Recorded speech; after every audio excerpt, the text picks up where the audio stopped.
Welcome back, everyone, to potentially the most anticipated matchup of the tournament.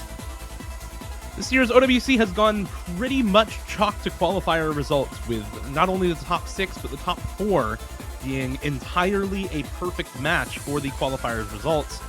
Now we're here for the last match of the finals weekend to see if the grand finals weekend, at least to start, is also a chalk match to the qualifiers results. It's Poland versus the United States, the USA, coming off a loss last year, second place finish for them, the first time since 2017 when they last lost to Poland. I'm Dio.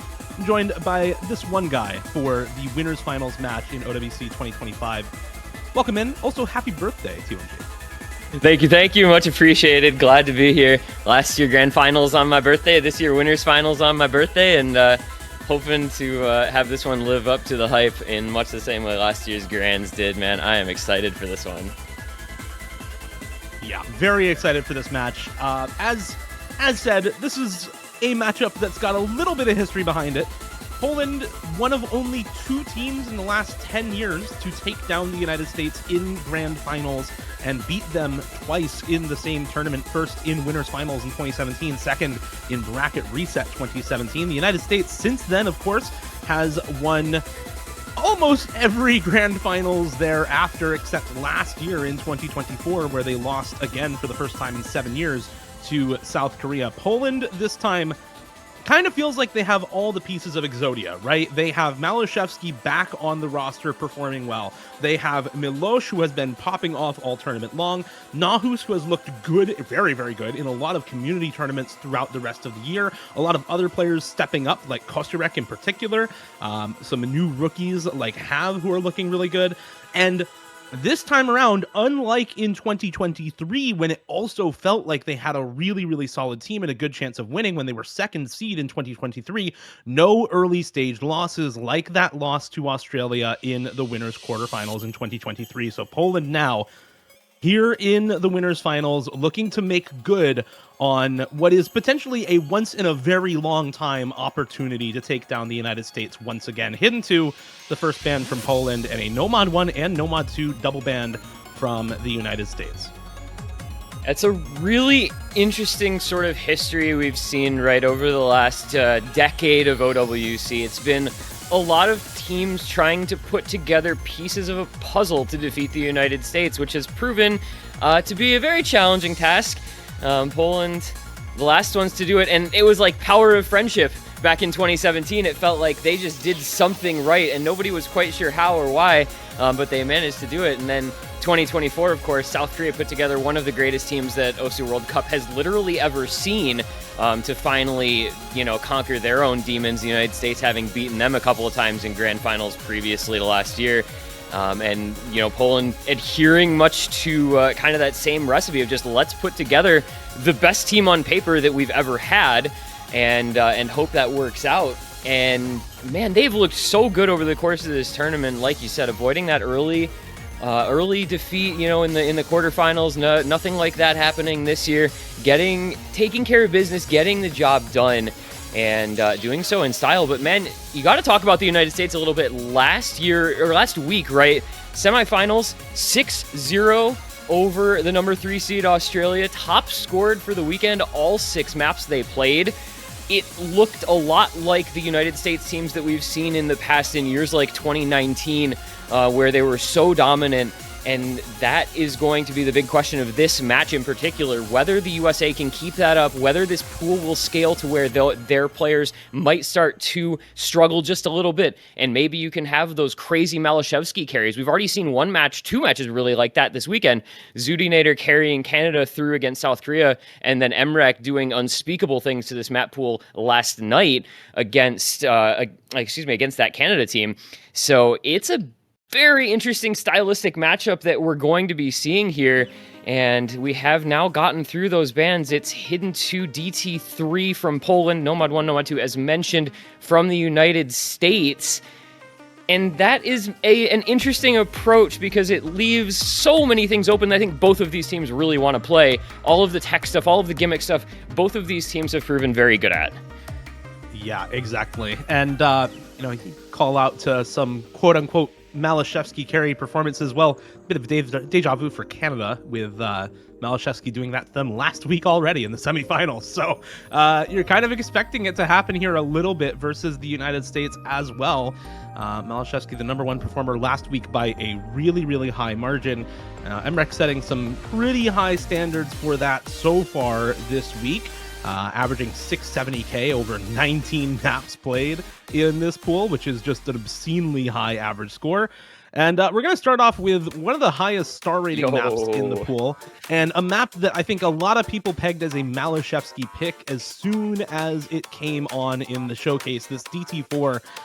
Malashevsky not necessarily thought of as a DT player most of the time, but when it comes to DT alt, especially high AR, DT alt, or DT tech, he is one of the best in the world at that, and I think not really a surprise that we see Poland first pick into something like this, which is not only a really good map for Malashevsky, but also incredibly hard. We have seen a lot of teams really struggle to do well on this map. Case in point, the best score of the weekend so far is a 690k from MREC. And the average overall player score on this map is not even 500k on this pick. So this is quite a difficult map. Yeah, and we talked a lot about before the match about different picks that these two teams might go into, whether they were maps that they might kind of handshake and dare each other to pick or avoid. And I think DT4 was one where if it got left up, it did feel like a map that would end up getting played for that exact reason. You've got this Polish roster that has Malashevsky, and you say, hey man, you're the best player in this match of the 16 players across these two teams. We're going to rely on you. We're going to pick these skill cap maps that work into your specialties. And I am excited to see this as a first pick in this matchup. I'm very curious as well. With the scores being a little bit lower on average, that is something that I feel has historically been good for the United States, because their third and fourth players are typically going to be better than the third and fourth players of most teams that they're going to face. However, this Poland roster, I don't think is going to suffer the same way that many other teams might. That's why they're here in the winner's bracket final after all. And so their depth pieces may just well be as good as the United States' depth pieces. So very interested in how this one goes and what direction we end up taking afterward. But this is a super cool place to start off this match, man. Yeah, you put it well. There's not much more to say on it. The USA with roster depth, that's always been their biggest strength. Never any one solo carry player versus now Poland, a team that you really looked at before the tournament, and these three players, Koibumi 2000, also known as Milosh, and that's probably how we're going to refer to him for most of this match. So not putting on Koibumi 2000 on the radio every single time we see his name here. Milosh, Nahus, and Malashevsky, a lot of people saw these three players for Poland and said, yeah, this is the year for them to win. So it really has to come down to how well that 4-3 for them performs versus the United States. You're looking, like you said, Aaron, at roster depth, at a lot of people being able to play stuff reasonably well, despite it being the hardest pool of the tournament so far. Early days, very, very early break for Milosh, early break for Malashevsky, early break for Window Light as well on the United States, but a slight score lead pretty much for nobody. It's just flickering back and forth right now, ever so slightly in favor of the United States, but Rectagon and Window Light also finding these misses about a quarter of the way into the map. There goes Nahus as well, Decaton to trade. Suddenly it's just Pez for the United States, and Kosirek, the only FC remaining for Poland, but big combo on both Milosh and Malashevsky to back up that FC, and the score lead to follow in their favor. Pez, Kosirek, Malashevsky, Decaton all go down on that pattern. Milosh also misses, and now 80k for Poland, but so little combo anywhere. 200 for Nahus, 300 for Rectagon, and that's it. Yeah, the Rectagon combo is going to be the big one to watch for the U.S. against that Nahus combo. I think Nahus is a player that we've been looking to see how he would respond to a couple of matches, maybe a little bit below what he's capable of, and living up to what we can anticipate of him, I think, now in this early goings, as Rectagon finds the break on that big combo, as does Pez, and now it's Nahus that you're watching with the big combo remaining into the last third, and that score lead is built out over 150k, but it's going to come back down. There's a triple reset from Poland, not a ton of combo for them anymore, as it's a full reset for Poland. They've fallen apart on this pick completely, as Pez, Window Life, and Decaton all continue to hold on into the last quarter of the map. Watch what the score lead might do. I see the break from Pez, we see the break from Rectagon. Decaton goes down as well, and with only Window Life left, the USA had the opportunity, but it looks like they're not going to be able to take advantage of it. Poland hanging on had built up that big lead, and that is what's going to have made the difference as we get to the ending here. Poland's going to open up with a very solid first pick, maybe a little dicey for just a bit, but ends up being a 200k win, and they will open things up 1-0. And look at that team score. It's 565, 566, 525, and just under 400k, or just under 500k, excuse me. Very, very solid team-wide performance from Poland, which is exactly what we were talking about, exactly what we need to see out of this team. Yeah, the Polish roster of old used to be just the Malashevsky carry show, and definitely last week it looked like that kind of solo carry performance from him. But Poland, their core roster is what people looked to bring them the win this year, and helps them bring the win home on this first pick as well. United States not looking bad either. 420k there for, I believe it was Rectagon, Pez at 460k, and then both Window Life and Decaton above 500k as well. So not a particularly one-sided map, just one that Poland had a slightly more consistent overall team score on to start things off. In the United States, going for some hidden right out of the gate. This has been the strategy for the United States through a lot of this tournament so far, is to pick into hidden and gimmick and rely especially on players like Ethantrix and Boshiman as a part of the core roster on their own picks to take these really tricky, gimmicky maps away from opponents. That said, against a Team Poland that has Malashevsky, Milosh on it, that's a really tough ask, because both of those, and Nahus as well, right? This core three for Poland is also a lot of really good hidden gimmick players. So this strategy now for the United States, they need to just be that good on it. They need to be the best team on it, because otherwise this strategy is not going to work in this match. And I think, TNG, this is a pretty important litmus test for how the rest of this match is going to go. If the United States are successful here, then I think we're going to have a very, very close match on our hands. And if the United States cannot find success here, they're going to have to pivot very quickly.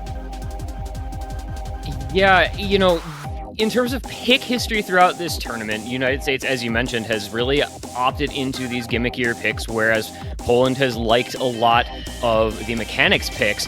That being said, they overlap in this skill set regardless of what they may have actually been picking themselves to a pretty considerable degree. It opens up a lot of picks for the United States if they win this, especially if they win it convincingly. And as you said, the match gets very interesting in terms of pick strategy if the United States is not victorious on this pick.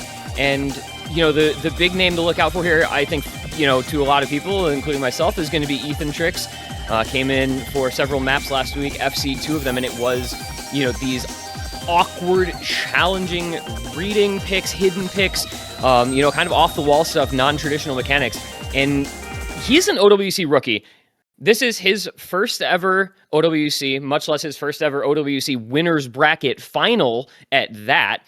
And so if he can keep up the performance that he has had in previous weeks, it's going to be very key for the United States. But man, I'd be scared of this map against a team like Poland, especially with Malashevsky. We saw Emrek basically solo carry this pick last night, a 1-miss 98.5 accuracy. Malashevsky, one of the very few other players in the world who can put up a score like that, so we'll see, because I think he's going to need it if he can do the same thing today that Emrek did last night. Well, see how this first pick for the United States shapes up. Talk about experience in winners finals. Basically, the only team with multiple players who have that experience is the United States. The only player on Poland with that experience is the one who was around for their win in 2017 in Rathus, actually. The only former OWC champion on their team, the only one with experience in that winners finals. Not in for this map, of course. Going to be looking to him more on the speed picks for this team. And instead, it's off to a pretty simple start for basically everybody. No early misses on this map whatsoever. as everyone's still comboing. 2 rookies for the United States as well. Caleb, Bracket C Bracket, also a rookie this year for them in for these hidden picks. Nahu's finding the first miss of anyone in the lobby. Have 1 player for Poland down, 1 player for the United States down as well. Caleb also finding that drop, and it's 3 FCs to 3. Nearly a third of the way into the map, and this has been an incredibly low-scoring map so far this weekend, so it's really surprising that we still have all these FCs. There goes Decaton now, there goes Milosh to follow, and suddenly it's 2-2. Taquito and Ethan Trix versus Malashevsky and Shari Tori, Evil Grape, in the bottom right for Poland, as more misses come through for Caleb, but Shari Tori also finds the drop, and it's just Malashevsky versus the double FC from Ethan and Taquito. He goes down, and suddenly it's 2v0 for the United States. Make it 1 as Taquito drops, but Ethan Trix, the star rookie for the United States, manages to hold on to the FC. Ethan Trix is on the craziest arc this year that we have maybe ever seen from a rookie. He's up there among the legendary first-year OWC performances that we've ever seen. The plays he's set, is he going to make it through the circle stream? Of course not. That would have been too much to ask, right? But he got that far with an FC, which is absolutely incredible. And now you have Decaton matching Nahus. You have a 180k score advantage for the United States. And we're going to be coming into some of the absolute most crazy patterning you will ever see. And that gets interesting all of a sudden. That's a break from Decaton while Nahus continues to hold. You have Shari Tori and Malashevsky continuing. They both break. There goes Nahus as well. Yeah, this ending is just a little bit too much to ask with multiple combos on your side, and with really no combo anywhere, that should just do it. And watch what this ending does. The back and forth, the wiggles, the spaced flow patterns. I mean, you're not seeing many people hitting much of this, and for good reason, but the United States damage had been done. Ethan Trix putting up a 575k to top score the United States, as he's done time and time again on maps that he is in for, top scoring the lobby. The OWC rookie does it yet again, and we're tied up 1-1 just like that. USA getting what they needed out of their first pick. And TONG, I've got a fun stat that I want to kind of track throughout the rest of this match. Poland on their first pick, top scored DT4 on the weekend. United States, on their first pick, top scored Hidden 3 of the weekend. So far, 2 for 2 on top scores of the weekend for the winning teams on this match. Let's see if they can keep up top scoring literally every map in this match, because so far, 2 for 2. It's early on, but kind of a fun stat that I want to track, because this is a matchup of 2 behemoths, right? These teams are just ridiculously strong. Poland 6-1 over Canada last week. United States 6-0 over Australia last week. USA top scoring literally every map they played. It's not out of the realm of possibility for this to actually be both of these teams top scoring all of their own wins over the course of the entire weekend in order to win a match. They've separated themselves over the course of this tournament. I mean, the scores from last week are indicative enough, I think, on their own of just how good these 2 teams are. I know the expectations were through the sky for both of these rosters, and they've lived up to them, and they look to continue doing so. And that is a hidden 1 pick from Poland. If you're going to pick any of the 3 hiddens as this Poland roster into this United States roster, it would be this one. It is just non-stop awkward aim for 4 minutes, and we've seen some pretty crazy things. Of course, we saw Zudinator FCing this on Friday night, Saturday morning. We saw Emrek nearly FCing this last night. Who's going to be the hero of it this time? Yeah, this has been a pretty high-scoring map overall, right? This hidden 1 has seen, as you said, an FC and a near FC from Zudinator and Emrek, respectively, and has 4 team scores over 2 million on it, which, just for context, most maps have a average score under 500k for this weekend, with something like Hidden 3 having an under 400k average score before that last map got played. So above 500k average score on this map means this is quite a high-scoring map for this map pool. I'm looking forward to seeing what kind of pop-off we see and from whom. There's, I think, multiple players on this Polish roster, though, that you look at and you say, yeah, that guy could probably FC this map. I look at Malashevsky, whose aim is really, really underrated. It gets a bit overshadowed by his ability on things like tech maps and reading maps in particular, but his aim is really, really strong. You obviously have Nahus and Milosh, who are both in the top 10 global. You have to have ridiculous aim to get there, right? And then for the United States, a lot of these players are just really solid mechanics-wise. I'm definitely looking mostly at Rectigon and Ethan Trix, though. Rectigon's aim in particular, not necessarily hidden aim, but aim in particular, very, very good. And Ethan Trix has just kind of been on a roll. So looking at those two in particular for the United States, not that no one else can pop off on this map, but maybe the most likely candidates there. Yeah, there have been years in the past where it felt like the United States kind of punted aim. It was often in previous years just not a skill set that they really tried to invest into. But I think over time, just with the development of players and the development of map pool metas and solo play meta for that matter, you just have to have good aim as a top player. So pretty much everyone will at least tangentially be able to play this skill set. And the question is, who's going to be the most consistent on it in this particular setting? Because this is 4 minutes and it is virtually non-stop, and the patterns just get and stay difficult. So you already see early breaks from multiple members. It's Kosirek, Taquito, Rectigon, Decaton. USA not feeling it in the intro here at all. It's going to give Poland a little bit of an early lead. I'm a little taken aback by the multiple misses in the intro before we've really gotten into kind of the meat of this map, but it does start up quite quickly. And Triple FC for Poland, lead going to be growing to 70k within 45 seconds on a pick this long. That's actually kind of meaningful. Yeah, that is somewhat meaningful already. There's another miss from Kosirek on the side of Poland, but matched by Taquito, Malashevsky, Rectigon, Milosh all going down, and suddenly combo lead back the way of the United States. Ethan Trix matching the FC from Nahus, albeit with worse accuracy, but Decaton on a big recovery combo, holding the reverse choke intact right now with that matching high accuracy to go with it. And the score coming back the way of the US pretty quickly now. You can see how substantial that 80k score lead was. It's only down to 40k despite this combo lead for the last 20-30 seconds now. And it's continuing to come back, but they need to hold for a while here if they want to hold on to this combo lead and bring the score lead back. And there goes Ethan Trix. Nahus matches, though, and now it's still just Decaton holding onto the combo lead for the United States. Nothing's really changed. The FCs are down, sure, but that just changes who needs to hold. It's Decaton now with that big combo. Milosh finding another break. Malashevsky and Kosirek are matching Taquito and Rectigon respectively, but as long as Decaton holds this combo, the United States are going to continue to build this score lead. Oh my! A wipe! That was a lobby wipe. That was 7 of 8 players breaking, and Milosh had broken only about 60 combo before.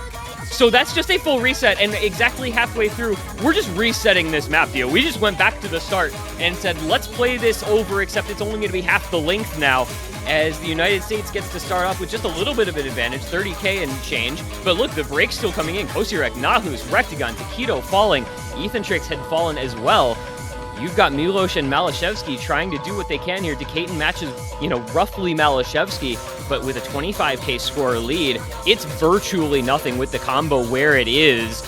We're watching carefully here. That Milosh combo huge because Decaton and Malashevsky are identical. How long can those 3 big combos hold, and what will the recoveries do as the score lead flickers over to Poland? But we get back into aim. We still have a quarter of this map to go. It feels never-ending for us. Imagine how it feels for the players in the lobby, as there goes Taquito, and that lead just going to grow a little bit, but Milosh to fall next. Dion, this is going to just sit on a knife's edge until the very last second, isn't it? Pretty much, and there's some really, really tough patterns right before the end of this map. To the point that I think the poolers weren't really expecting many FCs on this with how big of a diff spike there is right before the end of this map. That's where it gets its 8-star rating here for the Hidden One. And we are approaching that mark pretty quickly. If somebody hits this and everyone else lobby wipes, we could see one person solo carry this through the most difficult section of the map. Everyone on the USA is down. Malashevsky's still holding. He finds the miss as well. And it's 25k, now 30k. in favor of Poland at the end of the map. Nobody to hit the most difficult section in the map here at the end of Hidden 1, but with no combo anywhere, and a 30k lead for Poland. Going to be yet another successful pick, 3 in a row to start things off, 2-1 for Poland. And a bit of sad news about our fun stat from before. No top score of the weekend here on this Hidden 1. We had some nearly 2.5 million team score from Canada on this, so not going to be the top score of the weekend. But, I mean, still, you're looking at... Funnily enough, we talk about depth being a power point for the United States in most of their matches, right? Especially into the later stages. You're looking at a lot of the score lead coming from the bottom players on Poland. 440k for Milosh, 413k for Kosirek is actually where a lot of that score lead is coming from for Team Poland on this map.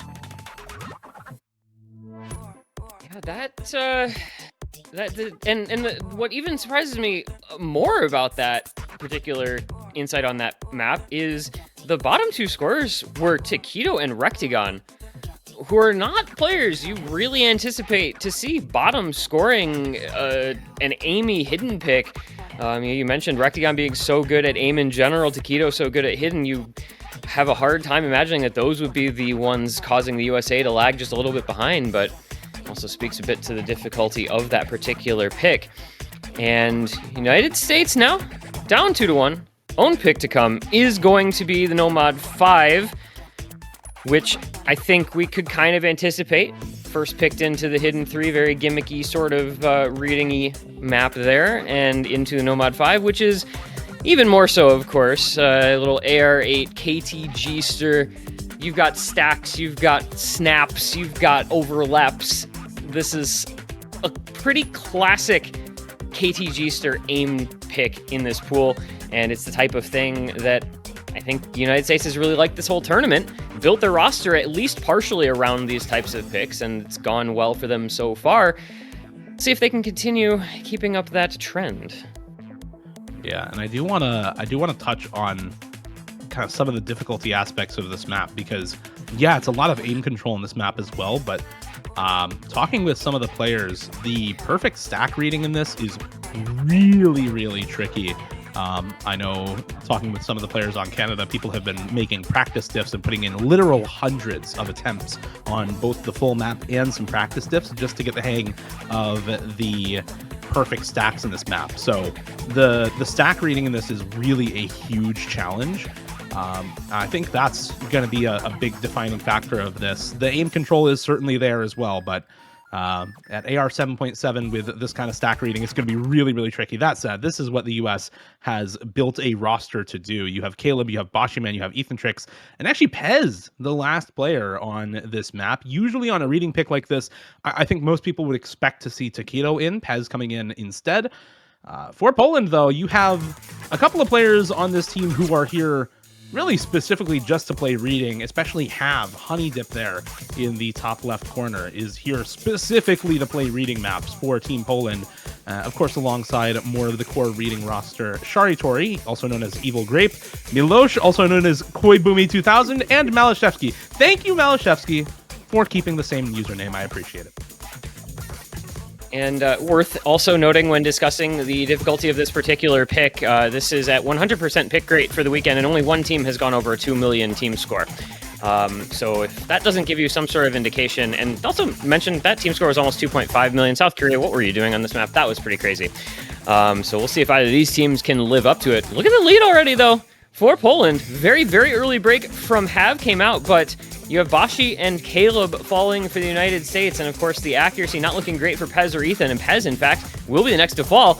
You've got what amounts to almost a 4-way FC still for Poland going into 500 combo halfway through. The United States has 1 FC left, and look at that score lead.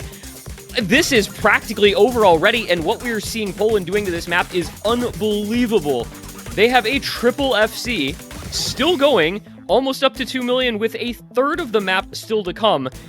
They came prepared for this pick. I think they knew United States would want to pick this into them, and they said, we're going to be ready to go on this. We've got reading players. We've got aim players who can play this sort of snappy aim control at this lower AR, and we're going to show that off. This is an unbelievable score from Poland that they're putting up right now. Yeah, this is going to be the top score of the weekend, and by a pretty wide margin, I think, with this double FC still going for Malashevsky and Milosh there on the bottom row. This is just absolutely absurd. They are completely demolishing this map. The top score of the weekend so far, for anyone wondering, was South Korea at just under 2.5 million team score. They're going to top score this with a double FC from Malashevsky and Milosh by over 600,000 team score. One miss for Milosh, actually. Unfortunate there. Didn't quite see if that was an ending choke or a reverse choke, but still absolutely ridiculous. It is a double FC after all, as Ethantrix finishes it out with that full combo. And honestly, can't blame the United States for picking this map. They got nearly 2.4 million, which is the second best team score by a huge margin over Australia.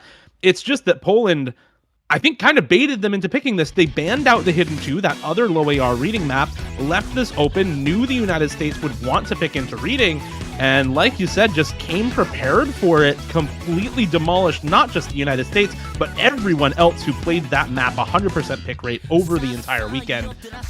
And now, looking to go up to 4-1 after consolidating that breakpoint at once into the Fremod 4, custom mapped by Xerius. And this is the logical continuation of what we've seen in the last couple of picks, right? Poland picks the Hidden 1, wins it, gets the Nomad 5 picked into them, win that. Okay, what's our next pick? Well, we've got a Fremod 4 that is snap alt aim, and we can have a hidden player on it. We can have a couple Nomad players on it. This one's super challenging with Hard Rock. But the way that Poland is looking on these last couple of aim-favored picks, this makes a lot of sense to opt into next and feels like a skill set that they may just have an advantage on in this match. It's not a huge sample size of only a couple of picks, but it is enough to go on in this setting. And you mentioned, trying to consolidate this to go up that 4-1. 4-1 looks like a bigger lead than it actually is, since it's only one break point. It just has that advantage of having the first pick in the match. But the mental side of things, getting that buff of being up 4-1, feeling like, okay, we got a couple picks in hand here, is a really good spot to be in. I know both these teams have really good team-wide mental, a lot of experience in tournaments in general, won't be too swayed one way or another, but every little advantage you can glean, you're gonna be good with, especially in this sort of setting. This is, I think, a really huge pick. I know we're still pretty early on in the match, but this already feels like a pretty big pick. If Poland can consolidate and get that 4-1 lead, they're going to be kind of in the driver's seat and looking like the team with all the momentum in the match.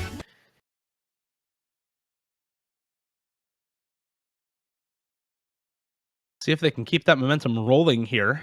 United States really hoping to pull back a break point after that loss on the Nomad 5. Double hidden for the US, although it's on 2 hidden preference players, so kind of expect them to run that double hidden here with Ethantrix and Taquito on this map. Decaton taking the Hard Rock for them. No Rectigon this time around. It's going to be Pez coming in to fill out the roster for them. Early miss for a couple of players here. Decaton very early on for the United States. And then Sharitori and Nahus there on the top row for Poland. Milosh actually also missing right at the beginning of the map. Decaton missing once again. So combos have been reset kind of all over the place. But if you take everything at once, it's roughly even combo for both of these teams. Another miss there for Decaton is going to give the combo lead over to Poland. Hidden on Nahus, Hard Rock on Milosh, Nomad for Sharitori and Malashevsky into the first Ki time now, and into that first more difficult section of the map with tons of super high BPM aim control in this pick. That aim control working well so far for Poland. The essentially double FC, almost triple FC. They are going to see a couple more breaks from the United States. It's Pez and Ethan to fall. Taquito, the only FC left and the only meaningful combo on that side as well. Watch that score lead grow for Poland here. This map is so deceptively difficult, I feel, as there is the second meaningful break from Poland on Milosh. It looks like, oh, this is just some high BPM snap aim, kind of alt adjacent type of thing. But when you watch people playing it and the struggles that you see a lot of folks have, you realize that it is a little more challenging than you might have anticipated at first glance. And you can see players just kind of suffering a bit from it. Pez with a couple breaks, Ethantrix, Decayton with a couple breaks as well. It's a lot of weight on the shoulders of Taquito, the only FC on that side as Ethantrix falls again. Malashevsky, though, still holding the FC, and there goes Taquito. And it is fortunately a break from both. Oh my goodness, okay. It's Poland to three-way reset. Nahu, Shari, Tori, Milos all breaking. Decayton breaking as well as Pez. Really nothing to gain for the United States because guess who? It's Malashevsky, the star player that he is, holding the lone FC in the lobby, holding down this lead for Poland. The United States has no answer for him. The big question coming in, could Malashevsky carry for Poland against the depth of the United States? On this map, the answer is looking like it's going to be yes. Yeah, a resounding yes at that, right? Still the only FC 1300 combo into the map. Everyone else has 300 or fewer combo across the entire lobby. And on a lot of the rest of the maps in this match, right, we saw, sure, Malashevsky FC'd the last map, but there was also the 951k one miss choke from Milos on that pick, right? Ethantrix also had the FC on that map. Sure, he top scored the hidden one for Poland, but not in the lobby. That was Decayton. Sure, had a really good score on the hidden 3, but the USA was able to win that map, right? Because there wasn't that kind of pop-off solo carry performance. DT4, 525k is good, but it's middle of the pack in this match. This is the first time that we've really seen Malashevsky stand out above the rest of the crowd as beyond a doubt the best play on a map. And that's, I think, what a lot of people were expecting to see very often in this match. And it is why Malashevsky is often referred to as one of the single best tournament players in the world, not just in OWC. That's a really sad miss at the end of the map. That is real unlucky, but not going to matter at all. 975k just about for Malashevsky on that free mod 4. And again, you're looking at one of the best tournament players in the world, full stop. Not just in OWC, not just in 4v4s, but regardless of the format. People fear this guy for a reason in open rank tournaments. Malashevsky's just doing Malashevsky things, and I want to also point out, while we are saying all these great things about Poland and Malashevsky, the United States just got the worst score of the entire weekend on this map. That was the lowest score any team had set, and this is at 100% pick rate, so we've got as big of a sample size as we're going to get. And so this says to me a couple things about this match, and obviously we'll see how it continues on from here.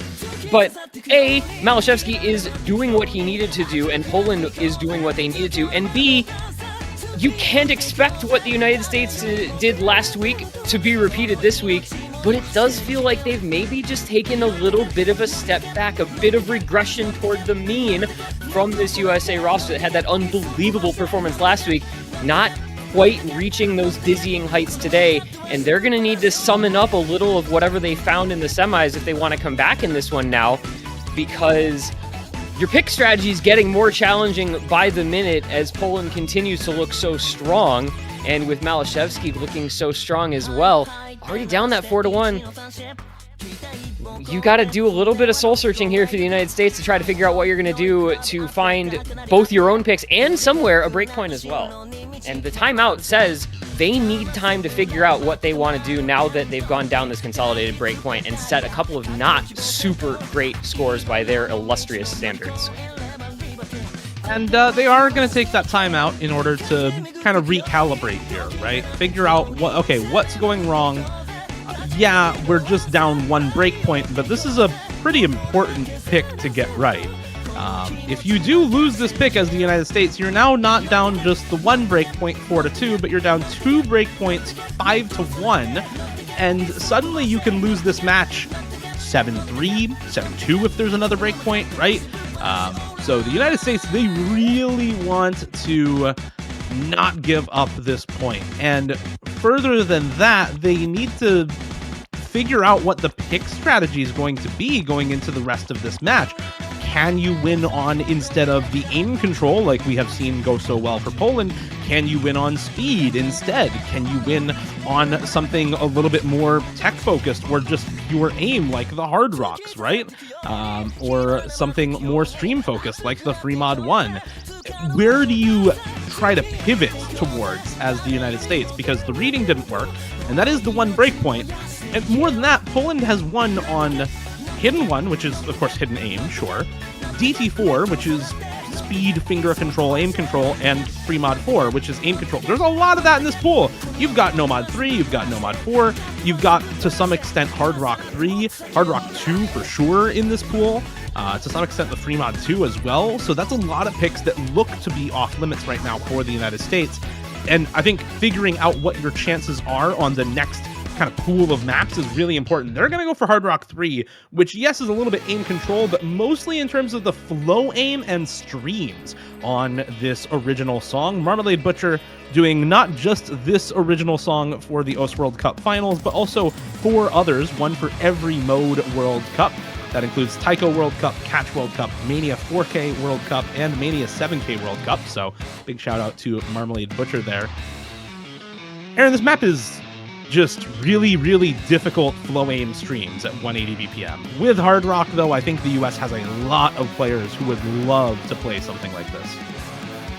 And to me, this is another situation, I think, where, you know, the question is going to be, will they perform at the level they need to, despite the fact that we know they have a lot of good Hard Rock players, a lot of good flow players?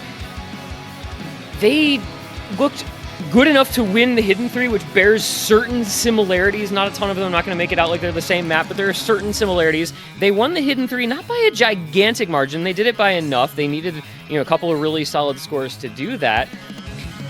Can they feel a little bit more comfortable with this particular pick? This is one of the harder maps in the pool. So the question again to me, and I guess the question on just every map, is what kind of score is maybe a Malashevsky capable of? Can he make up the ground that you could feasibly see the United States taking? Or can they just get a good team-wide performance? I also, you know, coming out of that timeout, right, a little bit of a mental reset after losing a couple of points in a row. Maybe that was just what the doctor ordered for the United States here.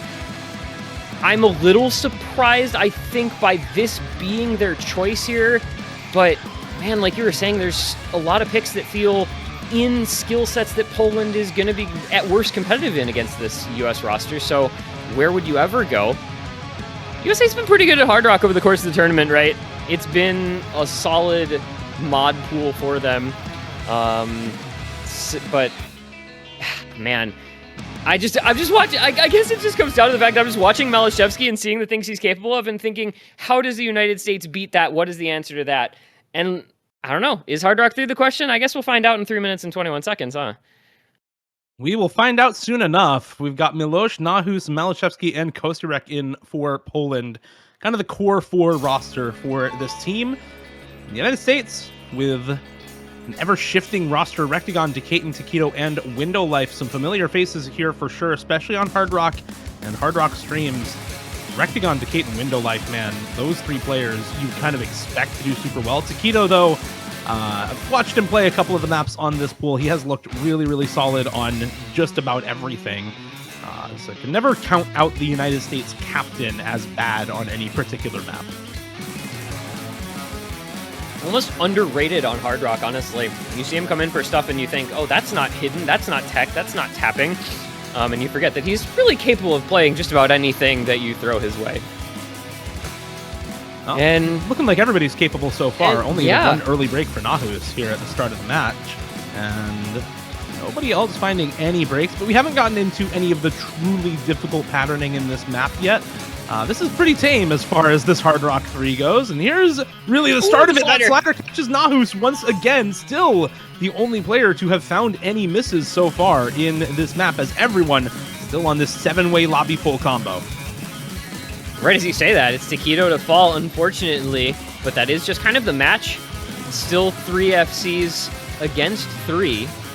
Score gap under 30k. It's practically meaningless, but this map continues to be incredibly challenging. You've got those little snaps, you've got those buzz sliders, the kick sliders, and everything else coming your way, and it's just Nahus and Taquito to trade a couple misses. There goes Rectagon and Milos to trade a miss. There goes Malashevsky. That could be meaningful. Let's see how long Decayton and Windowlife can maintain their 2 FCs. Kosirek doing everything he can to keep this in touch for Poland, but with the double FC in the United States, especially with Kosirek breaking, the United States now have a little bit of wiggle room. Windowlife does fall, but Decayton, who is always such a solid performer, almost goes overlooked a little bit from time to time because he's just good at so many things, but often isn't the standout performer on that team. Well, right now, he is the standout performer for them on this pick. Over 1,100 combo, absurd on this map. See if he can get through some more difficult patterning, but the United States now 150k to the good as he finally breaks. Some resets coming out. Watch for Malashevsky and Milos now. Decayton saving the United States on this pick at the very least, pulling up with about 140k above the next best score on the team over that Windowlife score. And that's about the score lead, right? It's going back the way of Poland right now with some combo on Malashevsky and not too much combo basically anywhere else in this lobby. Nahus and Rectagon matching combos right now. Kosirek and Taquito matching breaks right now alongside Decayton. Another miss for him. Windowlife. Oh, danger! Combo. Wait, it's a full reset for Team United States, but the slider here at the end. Always forget about this good 30-second long slider here at the end of this Hard Rock 3. This map ends a little bit earlier than you might expect. And it's only going to be about 60k, but the United States will find success on this pick. Top score of the lobby, not to Decayton any longer, but to Malashevsky. And the proof's in the pudding there. It's still the Malashevsky carry show for Poland. The bottom 2 scores looking relatively similar. The top score looking similar, but Windowlife, that second best score, generating some score lead there for the United States. 590k over Milos's 511k there.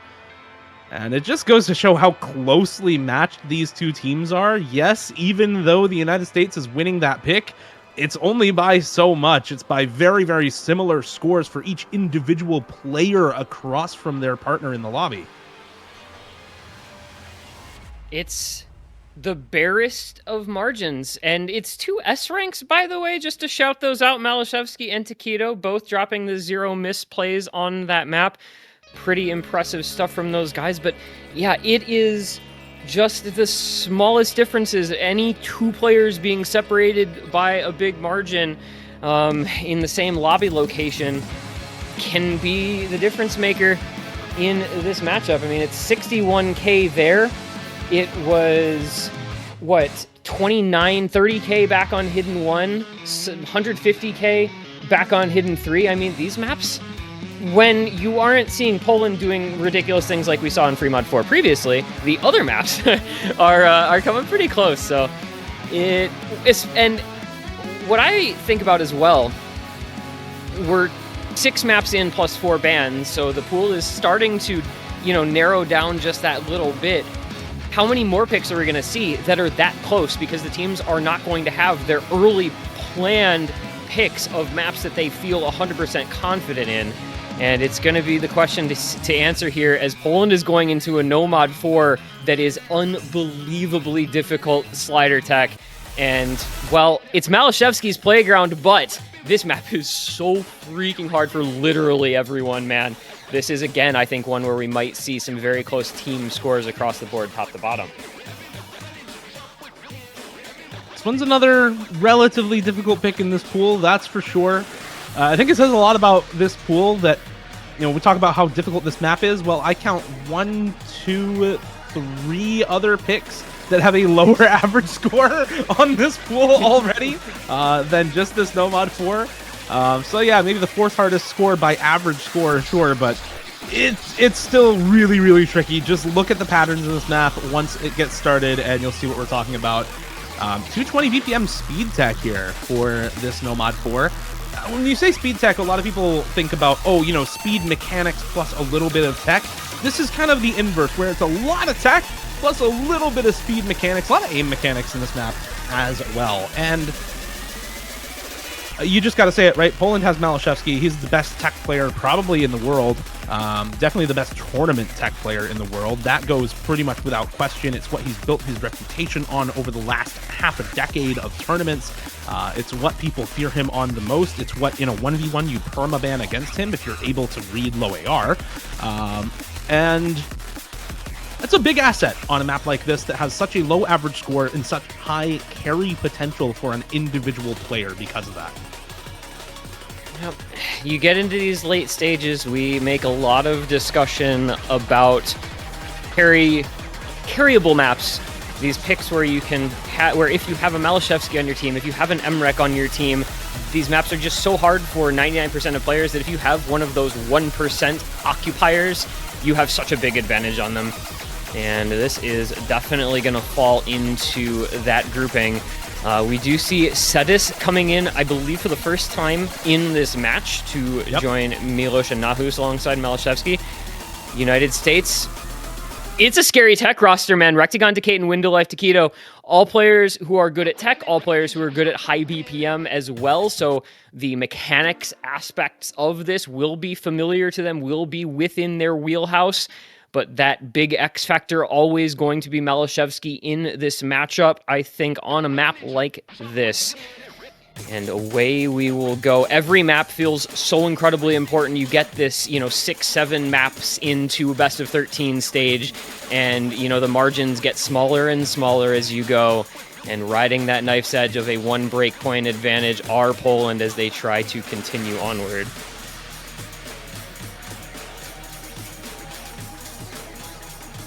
Bit of an easier section to ease players into this map. As the song builds, so too does some difficulty here. First jump slider section, first longer stream. Windowlife to miss on the stream for the United States. Rectagon also finding a miss on the jumps afterwards. This cheese slider, which basically everyone is going to slider tick cheese. And a miss from Nahus there on the side of Poland. First to fall there. Decayton and Taquito now versus just Malashevsky and Shedis as Milos also finds the drop. And combo leads slightly back the way of the United States into his first really difficult slider section. Nobody else missing on the square stream as we get into this now kind of alt-tech hybrid section with the variable BPM. Everybody's still holding on these 4 full combos in the lobby. Malashevsky, Shedis, Decayton, and Taquito all still holding these FCs. But the accuracy is keeping Poland way ahead in this, despite combo lead slightly with the United States at the moment. And that combo lead gone now. It's the break from Taquito. And that is going to be very, very helpful for Poland. About a third through. This map a little longer than your traditional map in this sort of style. But there goes Malashevsky as well as Milos. So the combo lead not going to be there for Poland. It is still Shedis holding the FC. But there goes Nahus as well. Rectagon to trade, fortunately for Poland. It is Windowlife versus Shedis, who has the FC still. What a crazy performance we're seeing, still holding through these unreal slider sections. And he continues to keep Poland just barely out in front. The break from Milos, but look, it's the United States building some combo back up on just about everyone. Taquito to fall. Man, what is Shedis doing? This is insane. You're not supposed to FC through this much of this map as Nahus trades, but it's with Windowlife and Taquito next. I'm just looking at the bottom right of Poland because how is this man still holding on to this full combo? It is all that stands between Poland and the United States pulling this lead back, but he's maintaining, and now it's going to grow. Yeah, the best score that we have seen from this is a 770k from Emrek. We'll see if Shedis can match that. He's on track right now, still holding that FC. You just have to kind of admire the ridiculous level of skill cap needed to pull off an FC on this. I think he just shook off of that pattern, misses on the triple, but it's not going to matter. Score lead 140k in favor of Poland. Combo only on Rectagon and Windowlife for the United States, but it's matched by Malashevsky and Nahus. And the accuracy for those two Polish players better than anyone on the US. Malashevsky does find the miss there. It's now just Nahus with that combo matching Windowlife. But 100,000 score lead going just into the end here. It is technically possible for the USA to win this still. There's enough combo density here. Everybody's down. It's Rectagon and Windowlife to still hold this combo. Rectagon finds the drop, but it's 70k and coming towards the US. Now down to 50k already. More misses coming through for Decayton, Nahus, Taquito, Shedis. Windowlife. Everyone finding drops except for Windowlife, who is still holding this big combo into the end of the map. He finds the drop finally right near the end, and it's 30k. Maybe just not quite enough for the United States. Big slider stream at the end. And more misses for the US to give a 50k lead to Poland. It looked so close. It looked like it was coming. But the United States not able to clutch it out. And Poland instead hold on to the lead by the skin of their teeth. Man, Window Life fought so hard to bring that back. He almost did enough to bring it over for the USA, but man, just not quite there into the very end. And boy, the duo carry from Shedis and from Malashevsky, 557k with that unreal near 1500 combo. Malashevsky one miss and the 515k score. It's just this time, instead of it being the bottom players, it was the top players. Poland had the better two top scorers on their side, and it was just barely what made the difference. And they hang on to the breakpoint advantage. That was, I think you would say, the scariest pick so far for Poland. Their first couple of picks, much more comfortable wins for them. That one took a little digging in those last moments, but managed to hold on. USA 5-2 down, their own pick to come.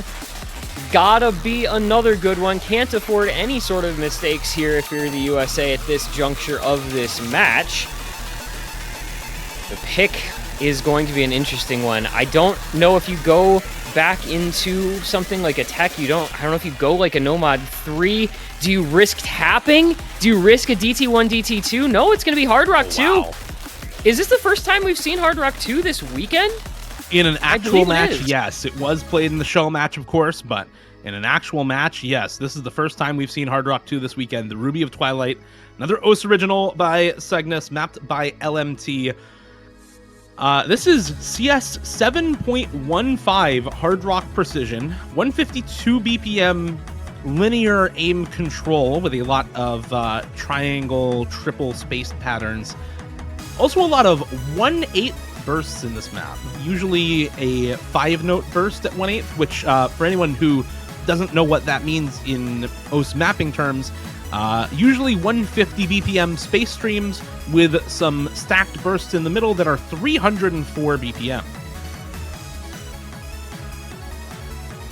Yeah, when we were doing some prep last night, neither of us, of course, having seen it in a match since it hadn't been played in a match, had to take an extra deep look at this one, and I think we were a little taken aback by what we saw at times. The finger control, aim control combination that is required out of this pick.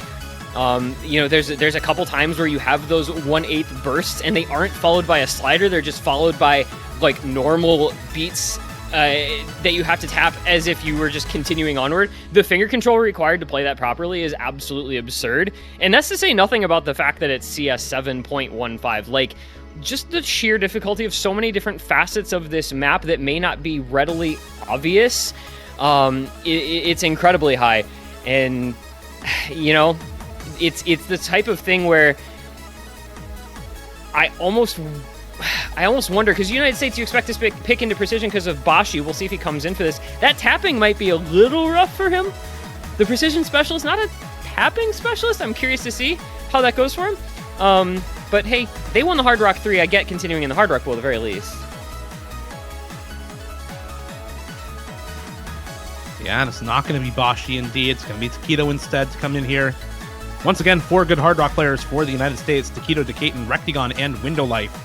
And it seems they're going to place their bets on the Hard Rock pool for this match. Down 5-2. Hinted at this a little bit earlier, Aaron, but I'll say the quiet part out loud for chat. If you lose this, Poland has next pick, and they're up match point 6-2.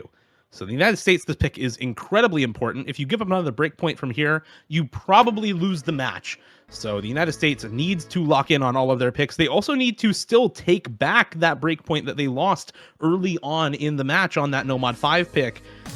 Poland looking for this break point, looking for a quick closeout to this match. Milosh, Nahus, Malashevsky, and Shedis in for them to try and make that quick end a reality. Early break for a few people. Takedo, Nahus, and Decaton all finding those very early breaks. As we get into some Osu for Ants, CS 7.15 looks smaller than usual. That's because it is.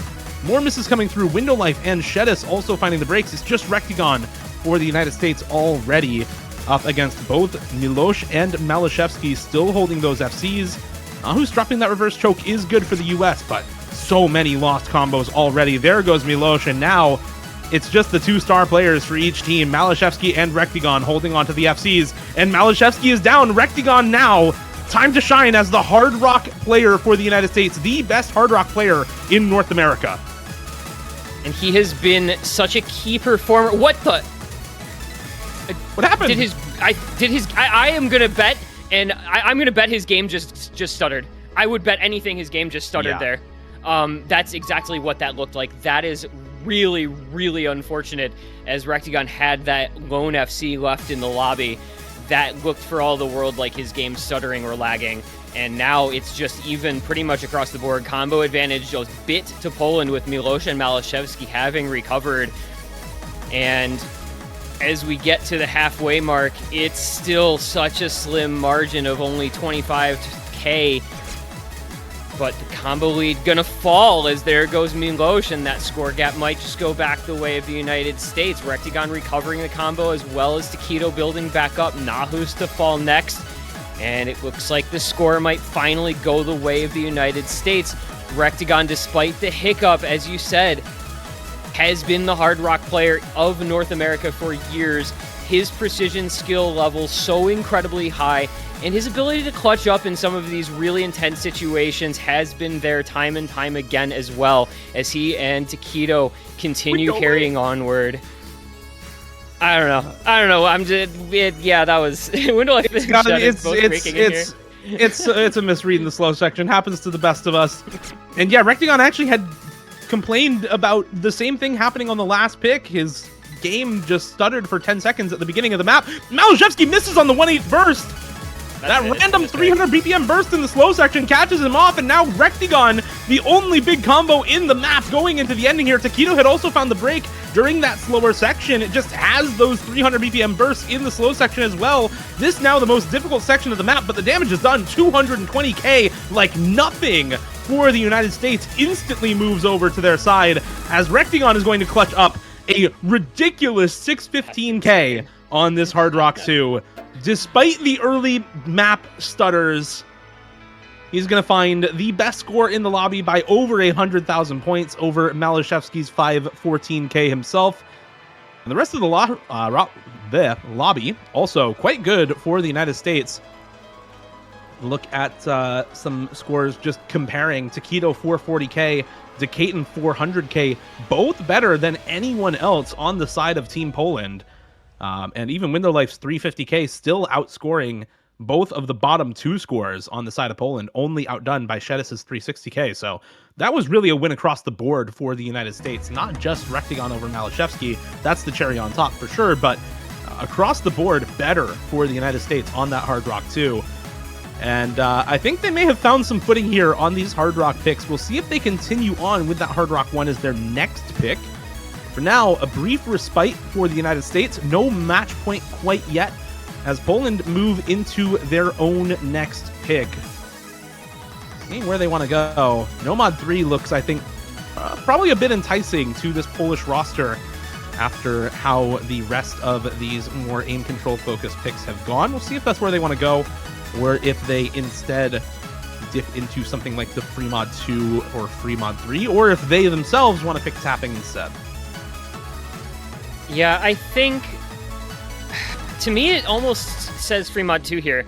I think the Nomad 3 just is has a lot of variability in what kind of scores you might get on it. There's so many just unbelievably challenging patterns in that map that you might hit one run, miss the next 3 runs in a row. You just don't know what's going to happen. And at this stage of a match, I don't know if you want to run that kind of risk when you're still holding the breakpoint. And there indeed is going to be the Freemod 2.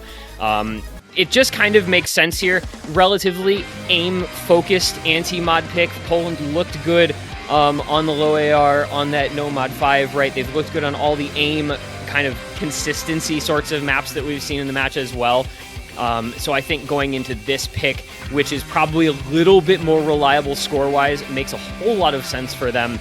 And it's just going to feel a little bit safer as well, I think, in terms of your performances being more likely to live up to what you got in practice than a map like that Nomad 3 may have.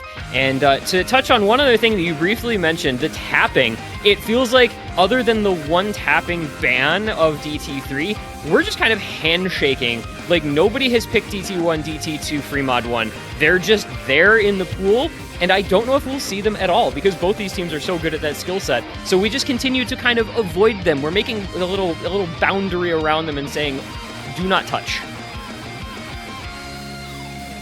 Yeah, not a single tapping pick so far. It does feel like at some point we're gonna have to dip into it, and I'm really interested to see how that turns out.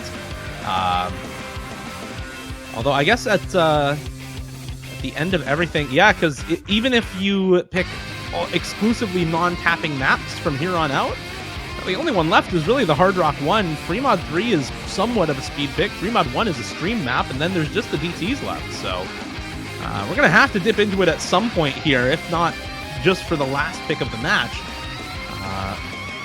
Poland here looking to take advantage of their solid aim, solid reading roster.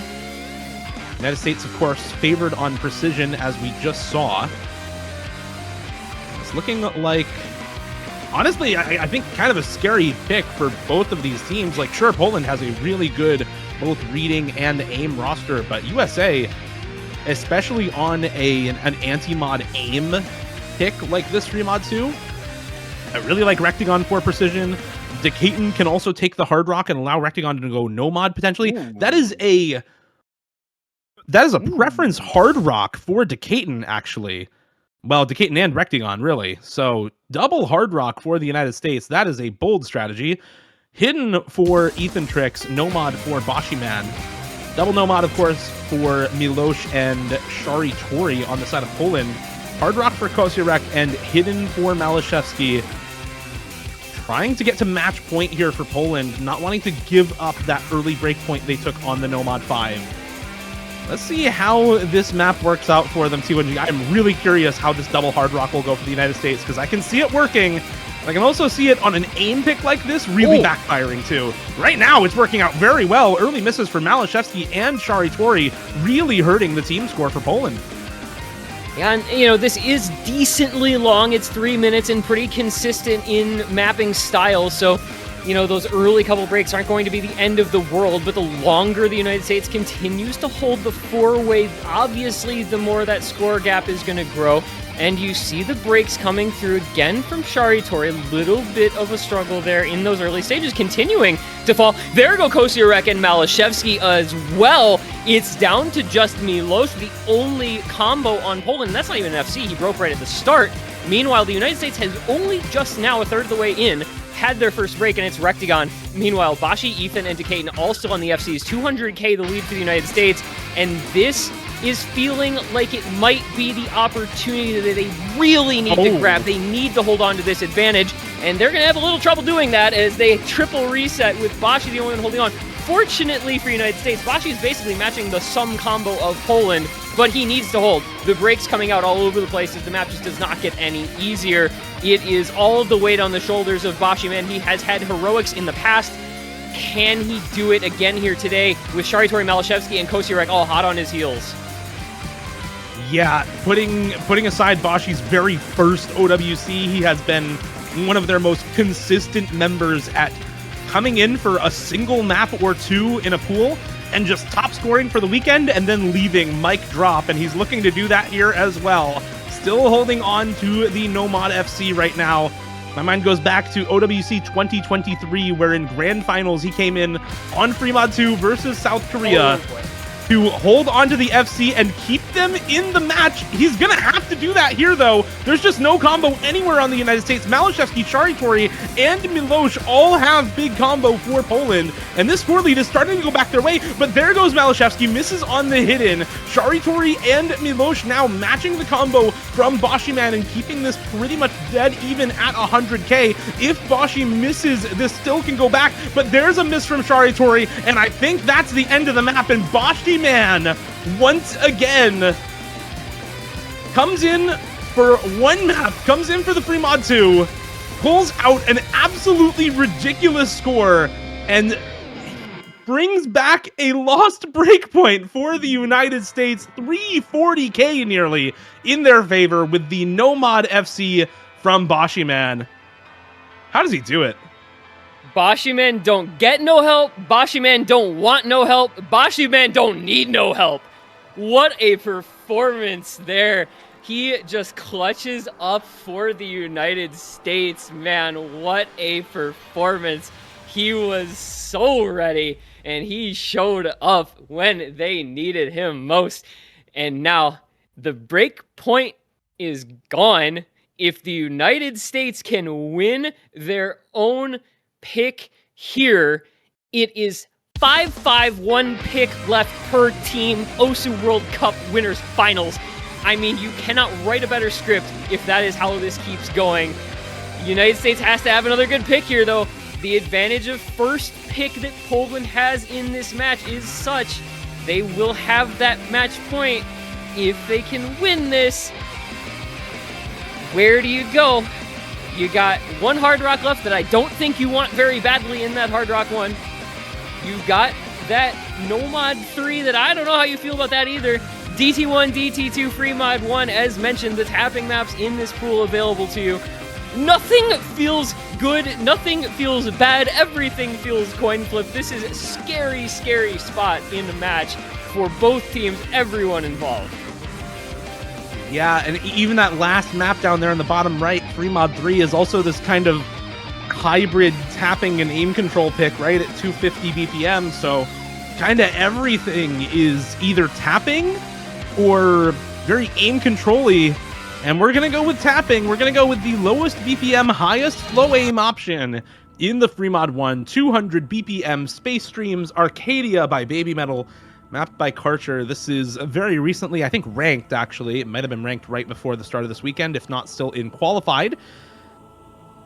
Just under 8 stars, no mod. So well over 8 stars with Hard Rock. This is a flow aim stream farm map, potential PP record sort of map at OD10 as well. If you've played Stream Farm, you pretty much know the deal with this. It's a lot of length bonus with a ton of circle streams kind of all throughout the map, as well as some really, really high spacing during the key eye times for some really, really difficult spikes in this map. And Hard Rock is definitely the hardest mod on this, right? This is one where your Hard Rock player either has to be God or they're just tanking the Hard Rock so that the rest of your team can go and get good scores on this map. No mod is definitely easiest. Hidden is still hard because it's a flow aim map for sure, but not nearly so difficult as the Hard Rock. I think you're just looking at the core roster for Poland. You're looking at probably Kosturek to come in as the last player here for this team. Maybe we see a tapping specialist come in for Poland like Rapis, but likely just Kosturek. United States, I think you're just looking at Rectagon, potentially somebody like Taquito, Pez, could also be a Decaton sort of map as well. There's a few people who could come in for this. Window Life is the one that I'm forgetting there for the United States, who really should be in for this map as well. I think safe to say that this is the type of map, and this is why we waited so long before we saw a pick like this, that both of these teams have a roster for, in fact have almost an excess of players for, because there's people not in this lobby currently that could probably play this and do quite well on it. You know, somebody like Pez comes to mind. Tio is in, but you know, somebody like Pez comes to mind, at least for the United States. Not in, but could probably play this. So it's Kosturek for Poland. Kosturek for Poland. Yep, it's a scary spot to be in for both teams, I think. And this is just the type of map that another one that can go either way, and for a different sort of reason than some of the others. Of course, we've seen this twice so far this weekend. It was Canada's last pick to eliminate South Korea, and then it was the first pick for Australia winning it against Canada. So it's been an interesting narrative map so far when it has been played, and we'll see if that continues, because as we said, this can get us to 5-5. This can get us to 1 pick left per team. This can get us alternatively to Poland holding match point on their own last pick.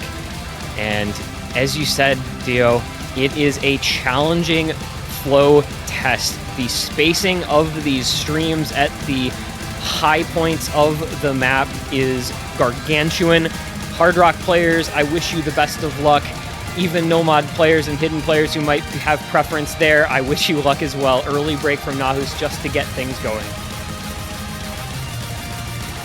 This is now combo lead at the very start of the map for the United States. Another break for Nahus there. A 400 combo into the map, and that much of a combo lead for the United States with just Nahus down out of everyone in the lobby. Everybody else still holding on to those full combos. It's kind of what you expect here at the start. That first section is somewhat difficult, and then this part is relatively simple in comparison to basically everything else we are going to see in the rest of this map. So this is the part where you are really supposed to build that combo, hold on to good accuracy, not shit miss. Do not find a random miss on air during this slow, easy section, during this much lower spacing section. Keep building that combo up into this first PI time.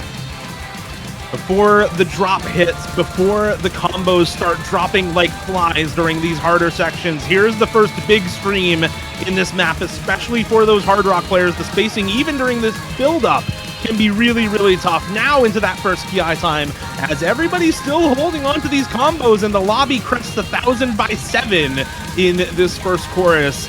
Everyone's still holding on from their either beginning of the match or the first break. There goes Nahus, does find that break for Poland. Koipumi, Rektion, Taquito also finding these breaks. So 4 players down, both Hard Rocks down, both Hiddens down, all Nomads still left standing for both of these teams. 4 full combos during this last big stream. There goes Tori for Poland. It's Window Life and Decaton for the United States. Malashevsky for Poland. As we get through the end of that first PI time, Window Life falls on the very last stream, and it's a 1v1, Malashevsky versus Decaton halfway into the map. And who would have thought, again, for the United States, is Decaton trying to come through in the clutch. Malashevsky doing what he has done time and time again. As the brakes fall around him, he continues to hold, as does Decaton as well. It's Rektion Taquito following that combo lead, going the way of Poland now. You have Milos, you have Shari Tori building back up into this solo section. The spacing is ridiculous. Look at those circle streams go, and the whole lobby continues to hit into some aim, as well as Decaton to fall. And Malashevsky, the lone FC, now in the lobby. 1/3 of the map left to go. Malashevsky, for your faith and for your life, hold like your life depends on it. This is always the nightmare scenario for the United States. You have, honestly, really solid scores for basically everyone. Your Hard Rock player is outdoing theirs, or rather, your Hidden player is outdoing theirs, but it's Malashevsky holding onto the FC. It's big combo as well on 2 other players. Milosh and Shari Tori, the Hard Rock player and the second Nomad, both still holding really good combos for Poland. Even if Malashevsky misses, this does not necessarily go back to the US. There goes everyone on Poland, though! They all chain miss at the end of the map, and suddenly the nightmare turns to a dream for the United States. This scenario is exactly what they needed, a full 3-way reset for all of the big combos on a chain miss at that. And there goes the 4th for Nahus as well. Nobody on Poland left standing after this last PI time, and everyone for the United States clutching up when it matters the most. Best tournament player in the world can only help you so far along in a match, as the United States full 500k on this Fremont 1. Every single player popping off, finding big combo here. 1k plus on 3 members coming into the ending. And they are going to tie it up 5-5. No match point for Poland. Breakpoint found on the previous map, and successful pick here in the Fremont 1 to bring us both teams' last picks as close as it gets in the winners finals. We have said for years on end, the United States' strength is in its team-wide performance, their ability to have combo somewhere on somebody, and this time it was on everyone. For the United States, after being down in the map, after being down in the match, it might just be no more tears. It might just be no more pain. Finally, the comeback has been completed to tie the match up.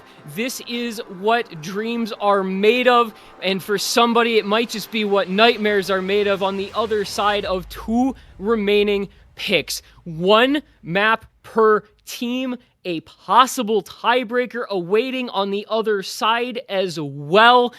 This is the absolute peak that you could have possibly hoped for in this match, and there's only the question remaining: what will those 2 remaining maps be, and who can show up in the most anxiety-filled situation, the nerves at the absolute pinnacle that they will ever be? Who will be the heroes of these 2, possibly even 3 remaining maps? That is going to be where we will find ourselves soon. Poland's pick, Dio. Do you finally opt into... Yes, you do. You finally opt into a double time. It's DT1. I was gonna say, do you opt into one of these DTs? It's Epiphany. Last night, MREC set the OWC PP record with an FC on this map. And now we've got 2 teams full of tapping players set up for an unbelievably cinematic conclusion to this match. I am so excited to see how this goes. We have been avoiding tapping this entire time, handshaking this skill set the entire way through this match, just neither team wanting to pick it for fear that the other will beat them out on it. I'm just so excited to see how this goes. You have some really, really solid players for tapping and speed on both of these rosters. But the thing is, we haven't seen some of them. Rafis, I think you expect to see in on a map like this, right? He has not played a single map so far. Probably going to see Shari Tori in on this instead for Poland, if I had to guess, as their 4th player, as Milosh, Nahus, and Malashevsky all staying in once again on this one. And that is still a really, really scary roster on a DT pick like this. This sort of hybrid DNB aim and speed and flow aim pick all at once. Alongside that AR 10.5 high AR, this is also 4.5 minutes after double time. It is 7 minutes no mod. So this is a very, very long, consistent, difficult pick in a variety of ways.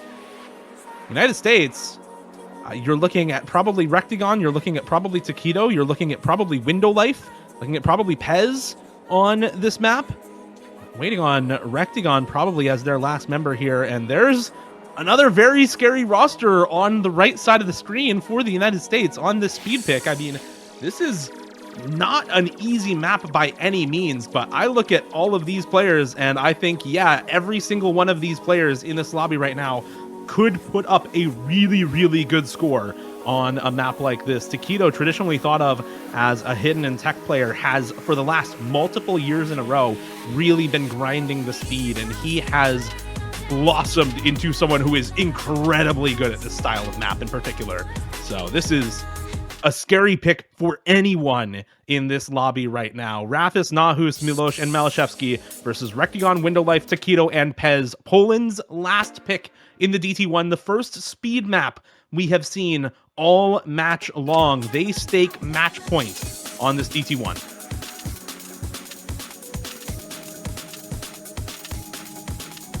We go.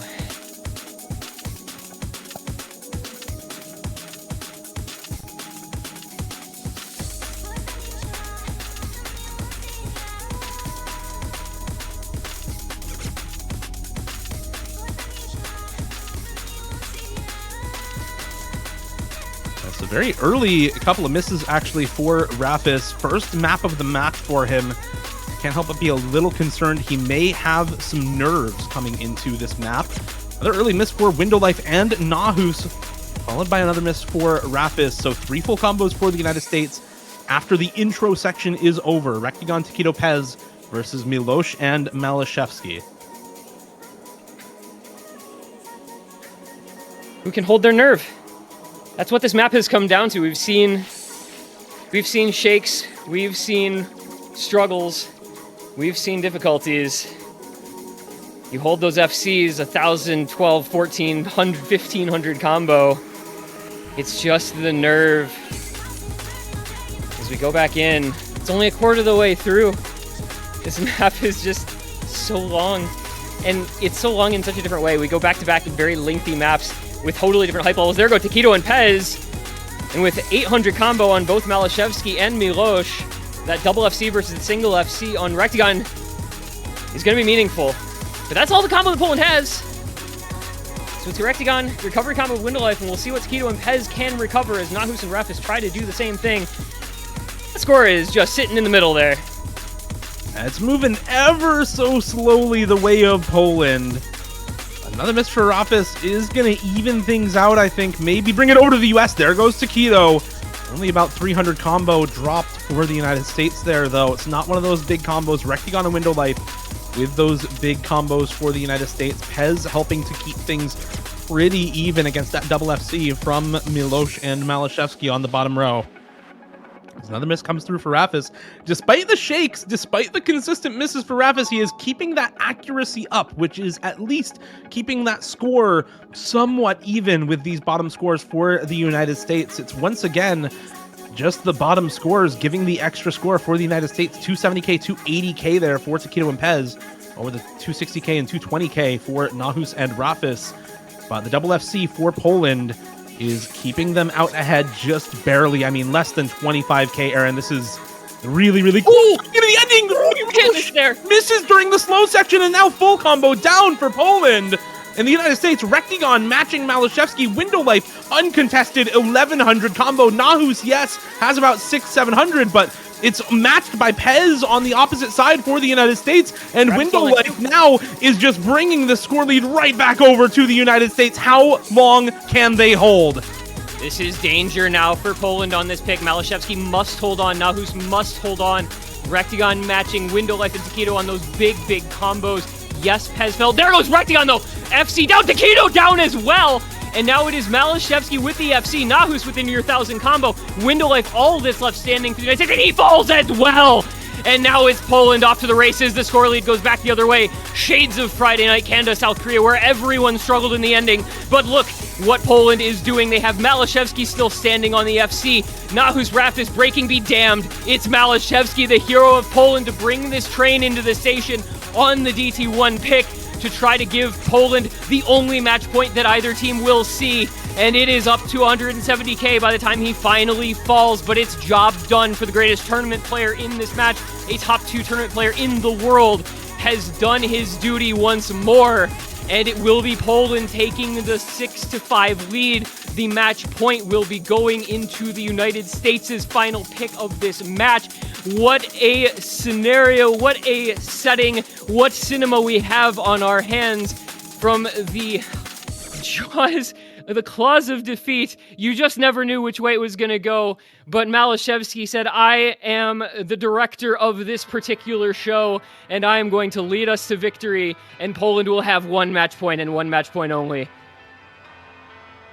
They're going to have to make good on that match point. This is a really precarious situation for Poland. Yes, they have the match point, but if they lose this next pick, it goes right to tiebreaker, and it is the United States pick, and they're going to go with Hard Rock 1. They've saved that last Hard Rock, actually. We were unsure if this was going to get picked at all.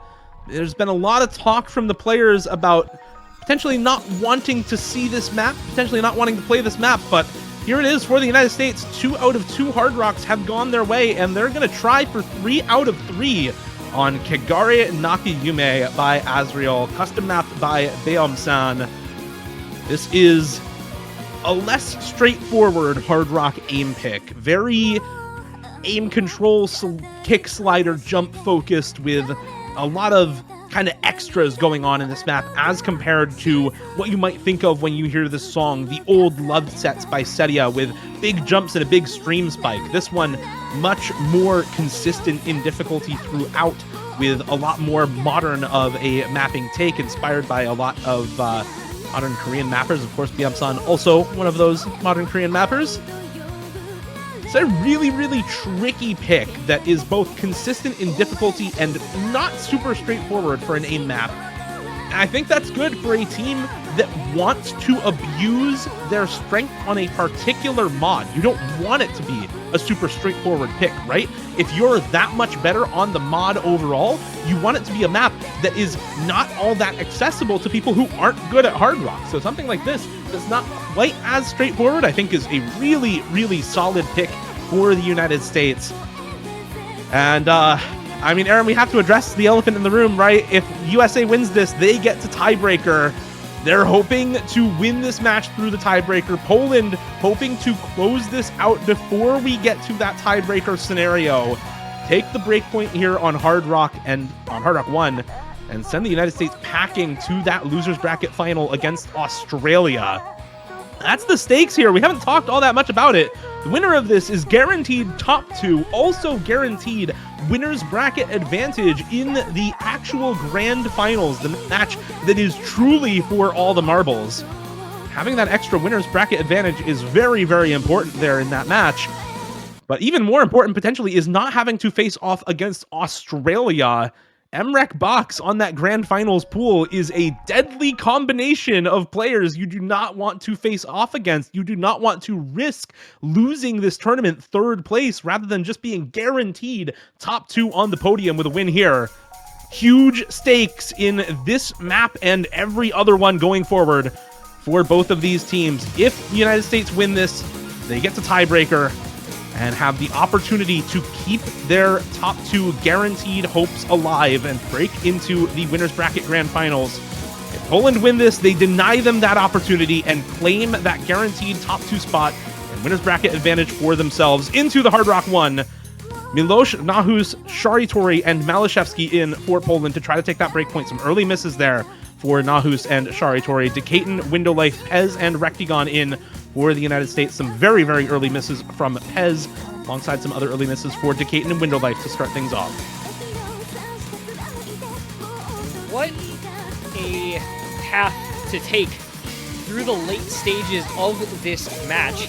As we see those couple of early breaks coming in, you go back to back to back 5-minute long maps, and that's not even including the tiebreaker. The nerves stress and the stress on your endurance as a tournament player being tested to their absolute utmost. About all you could do beyond that is a grand finals with bracket reset.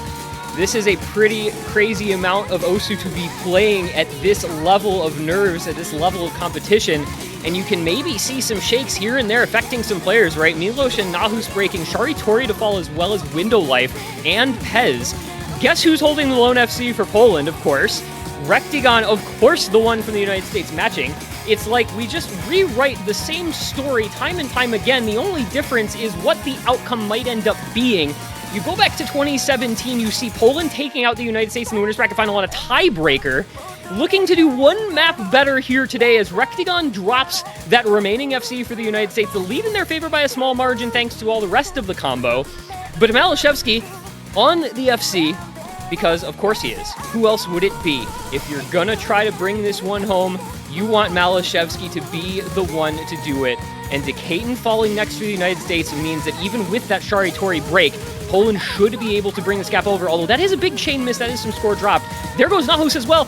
Oh, this is just going to get crazy. It's got to be Malashevsky. It has to continue to be Malashevsky. How long can he hold and how much work can he put in as his teammates just continue to fall around him?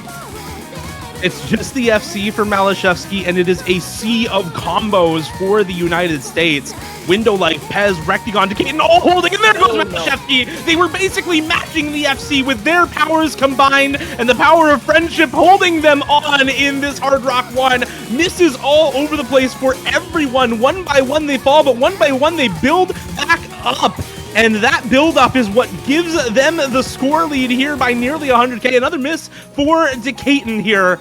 Coming into this slow section right before a diff spike in this Hard Rock 1. But big combo lead for the United States. Big score lead as well. 100k score lead. Usually not that much, but with a map this difficult, with the scores this low overall, only about 1 million team score for each of these squads, 100,000 score lead is quite significant. We're going to get another big diff spike here in the middle of the map. Milosz, Shari Tori, Nahus all breaking, Pez finding the drop, Decaton finding the drop, Malashevsky, Window Life, and Rectigon to hold, but the combos there lopsided in favor of the United States. And it's not going to be the solo carry performance for Malashevsky. It's not going to be Poland's hero to clutch out the win for them on this map. Instead, it's going to be Window Life. It's going to be Rectigon clutching out for the United States, bringing these big combos into the last quarter of the map and securing tiebreaker for the team with a 10-year history of excellence. A team that since 2015 has never once missed the top 2. T1G, if they win this tiebreaker now, they're guaranteeing an 11th year in a row of top 2 finishes for the United States. Poland looking to play spoiler to that at the end of this match. We'll see if they're able to do it. This is the closest matchup of the weekend. I think the winners finals that everyone was hoping for. We're going to tiebreaker Gumbarzo by TPazolite.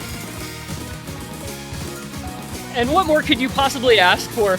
I mean, from the very moment the teams were assembled and the rosters were announced, the predictions started coming in. Oh, it's Poland, it's United States, it's Australia. They're the top 3 teams in this tournament. Poland, United States, seed 1 and 2 on a collision course to this winners final. Just direct path from the start. We have been aimed at this moment, and here we have finally reached it. United States 300K victory on the Hard Rock 1 to force tiebreaker in the winners final. I couldn't tell you off the top of my head when the last time was we had a winners final tiebreaker. I think it's been 3 or 4 years at minimum. But it's what everybody hopes for out of this match. Incredible Osu original track by TPazolite. Incredible collaborative map from a host of incredibly well-known mappers. And a pair of teams that have been lighting up our screens for the last hour and a half now through these 12 maps. And we have to play one more. It's a best of 13 after all, and we're getting that map number 13. Gumbarzo to both teams. And man, oh man, Dio, it's a tech tiebreaker, and one of these teams has Malashevsky. It is a tech tiebreaker, and there is Malashevsky on one side, but honestly, I don't know that that's all there is to this matchup on this tiebreaker. There's quite a lot of other stuff going on in this map. There's a ton of really difficult speed patterning in this map. There's a ton of difficult aim patterning in this as well. There's some alt breakdown sections in this map. It is really, really tough in a multitude of ways. It's not just the tech, that is definitely a part of it, but there's a multitude of different reasons this is difficult. And I went ahead and checked out when was the last time we had a tiebreaker in the winners bracket finals. That was all the way back in 2021, 4 years ago. United States versus Germany in that winners bracket finals. It has been indeed a very long time since we have seen that winners bracket finals tiebreaker back here again in the OS World Cup. I'm really excited for this. We've got 2 really, really strong rosters for this map. I am looking forward to seeing just what kind of scores they can put up on it. Obviously, you're looking at Malashevsky on the side of Poland, but you're also looking at the rest of this core roster, right? Likely to see Nahus and Milosh in, and I think also likely to see Shari Tori in, not just because Malashevsky is asking to move them, but because they have been in on a lot of the kind of multi-skill, somewhat speed, somewhat tech maps in this pool already. The United States, I'd be surprised not to see Rectigon, not to see Decaton, who has been popping off in this match, not to see Window Life, who has been doing a really solid job for the United States this match as well.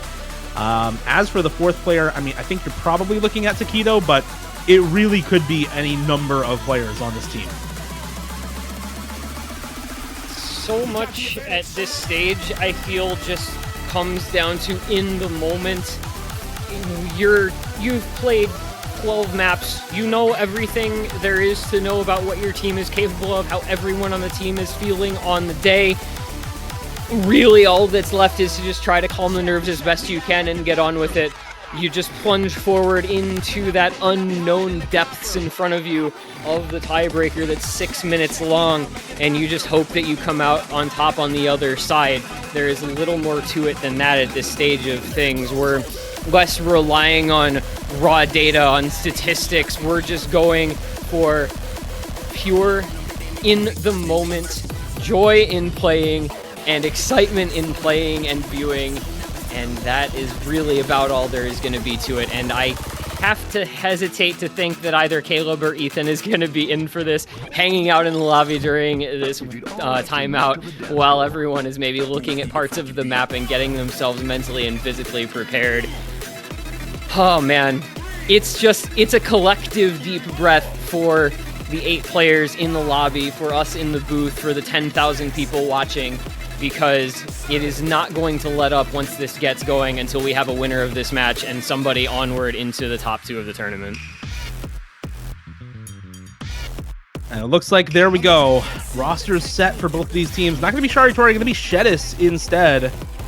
And a very different roster, I think, for the United States, as, yeah, never mind. Going to be Ethan swapping out, going to be Pez swapping out. And there's the roster I think we expected to see on this tiebreaker for the United States. Anticipated. Oh, bait and switch. I went ahead and looked because I was a little bit curious. It's been a few years since we've seen the United States win a winners finals as well. Any guesses as to when the last time that might have been, C1G? It was 2021. It was the winners finals in 2021 where they won through tiebreaker. They have not won a winners finals since, either by virtue of not being in the winners finals or losing to South Korea last year. The first year since 2021 that they were back in the winners finals. Let's see if they can find the win in tiebreaker once again here for the United States. Once again, the USA, a team that for the last 10 years in a row, a full decade, has not placed outside the top 2. 8 wins and 2 second places in the OS World Cup.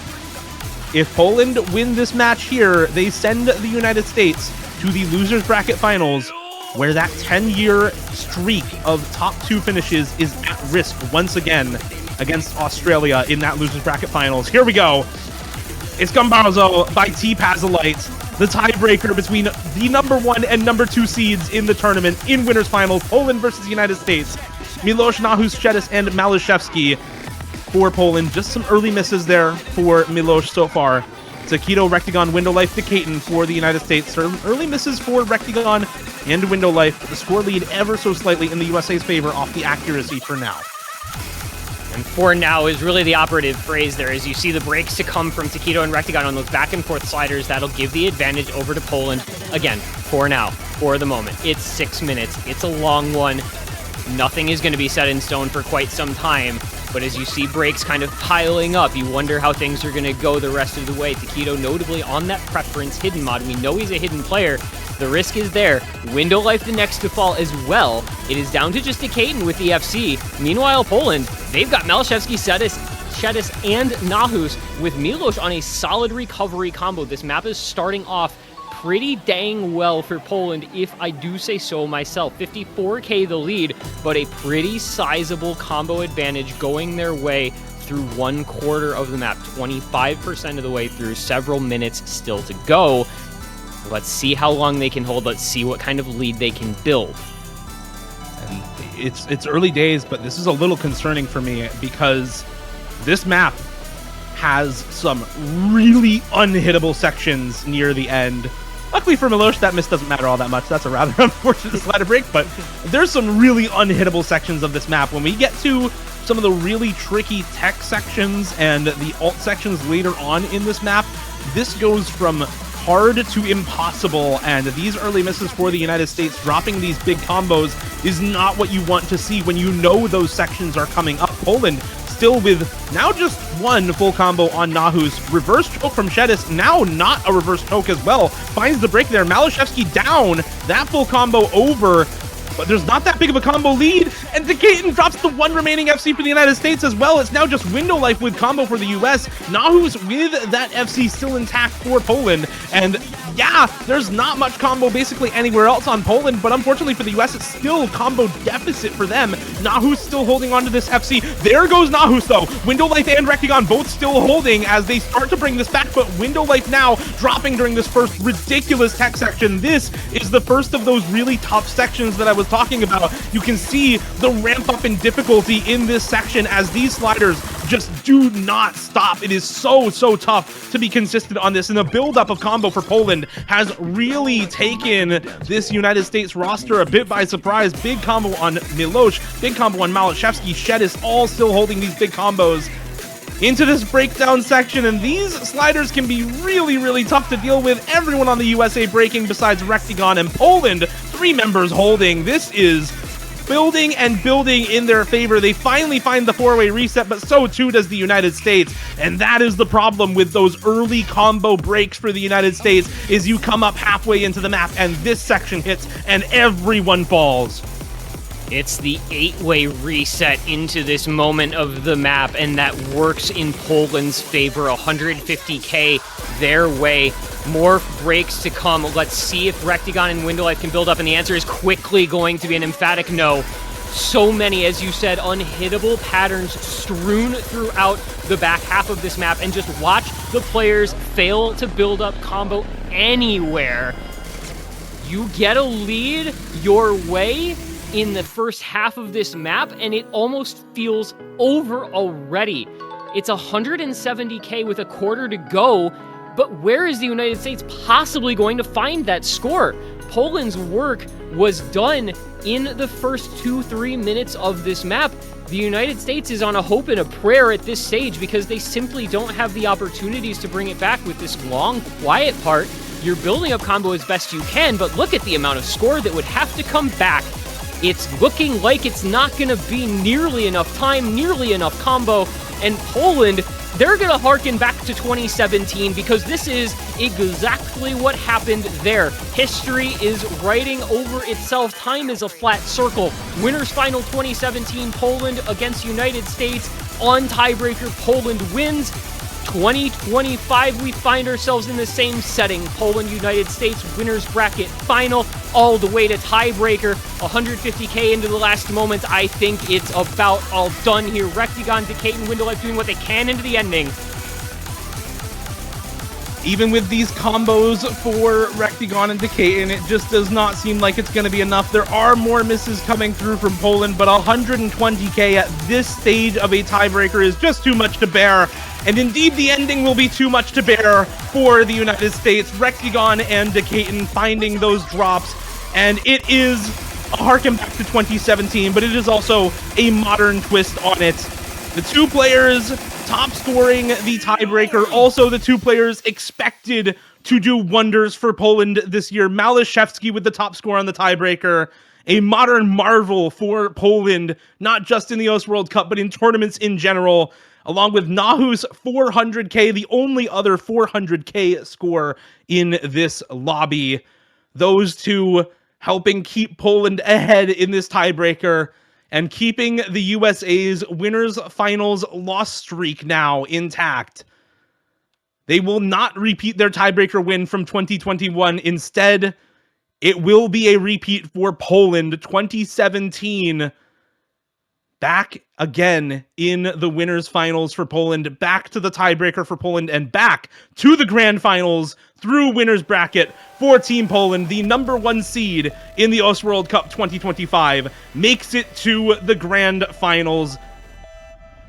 And Aaron, qualifiers for this year, potentially the most accurate qualifiers among the top 6 that we have ever had. Seed number 1 is in grand finals through the winners bracket. Seed number 2 lost winners finals, and so is still technically number 2 right now. Seed number 3 is waiting for that second seed in the losers bracket finals. Seed number 4, actually 4th place overall in the tournament throughout this weekend. Seeds 5 and 6 also in the top 6 through this weekend. It is a ridiculously chalked qualifiers bracket here in the OS World Cup finals. And it is a super exciting grand finals ahead of us. Poland winning that matchup in tiebreaker. The USA versus Australia, our first match of the weekend, next weekend, with Poland awaiting the victor in the grand finals with that winner's bracket advantage. You can't help but be excited after how close that match was and after how good Australia looked in the loser's bracket this weekend. It's a rematch. 2024 losers bracket final. Australia, USA. Also, all the way straight to tiebreaker. If you recall, required some heroics from Emmerich to get them there, some great team-wide performances, and they still fell just short